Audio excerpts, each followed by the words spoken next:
अगर आप चैनल पर पहली बार आए हैं तो अभी सब्सक्राइब करके बेल आइकॉन प्रेस करें और रहें बाखबर।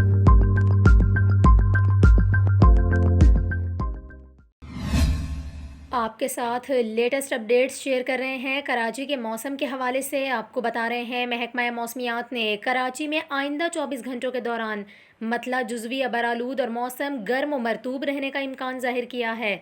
महकमा मौसमियात का ये कहना है कि शहर कायद में आज भी तेज़ हवाएं चलती रहेंगी। इस दौरान कराची में ज़्यादा से ज़्यादा दर्जा हरारत 34 से 36 डिग्री सेंटीग्रेड तक पहुँच सकता है, जबकि कम से कम दर्जा हरारत 28.5 डिग्री सेंटीग्रेड रिकॉर्ड किया गया। महकमा मौसमियात का यह कहना है कि कराची में आइंदा 24 घंटों के दौरान मतला जुज़वी अबरालूद रहेगा। इसके साथ साथ आपको ये भी बताएं, महकमा मौसमियात के मुताबिक कराची में हवा में नमी का तनासुब 85% है, जबकि जुनूब मगरिब से चलने वाली हवाओं की रफ्तार 27 किलोमीटर फ़ी घंटा है।